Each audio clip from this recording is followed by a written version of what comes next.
Monsieur Breillet. La parole est maintenant à Madame Sylvie Tolmont du groupe socialiste, écologiste et républicain pour un temps de parole maximal de 5 minutes.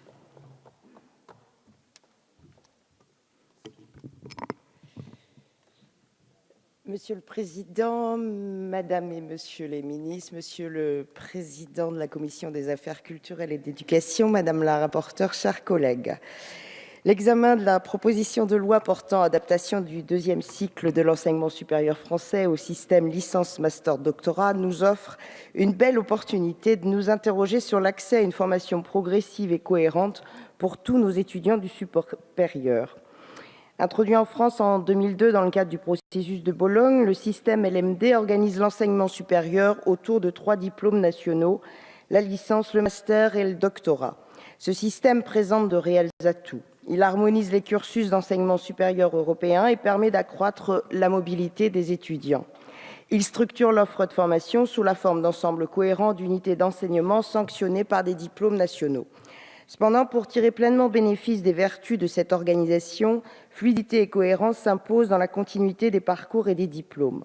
Or, force est de constater que la sélection s'appliquant entre les premières et deuxièmes années de master rompt ainsi totalement avec l'objectif de progressivité de la formation. En premier lieu, cette sélection ne permet pas une formation complète suivie sur 4 semestres. La sélection entre les premières et deuxièmes années de master est une remise en cause de l'essence même du système LMD qui repose sur l'homogénéité de la formation. En outre, par cette sélection à mi-parcours, certains étudiants se voient refuser l'entrée en deuxième année, un frein qui les empêche d'obtenir un diplôme, objectif dans lequel ils se sont engagés dès la première année. Cette configuration pose la sérieuse question de l'avenir réservé à ces étudiants qui n'ont pas pu valider le diplôme de master dans son intégralité, faute d'admission en deuxième année. D'ailleurs, la sélection en master est juridiquement fragile. En témoignent les nombreux contentieux en cours sur cette question, réelle source d'instabilité aussi bien pour les requérants que pour les établissements mis en cause, et ce malgré un décret relatif au diplôme de master publié le 27 mai dernier. Ce texte vise donc à rectifier une incohérence provoquée par la procédure sélective à l'entrée de la deuxième année du diplôme de master. Il sécurise le deuxième cycle de l'enseignement supérieur en permettant aux établissements de fixer les capacités d'accueil pour l'accès à la première année du master pour l'ensemble des 2 années de formation. Au nom de l'accompagnement que nous avons la responsabilité de proposer à chaque étudiant pour qu'il finalise sa formation, le texte instaure un droit à la poursuite d'études en master. En effet, il sera proposé à l'étudiant qui s'est vu refuser l'admission dans le master souhaité 3 inscriptions dans des formations du deuxième cycle en tenant compte de son projet professionnel et d'établissement dans lequel il a obtenu sa licence.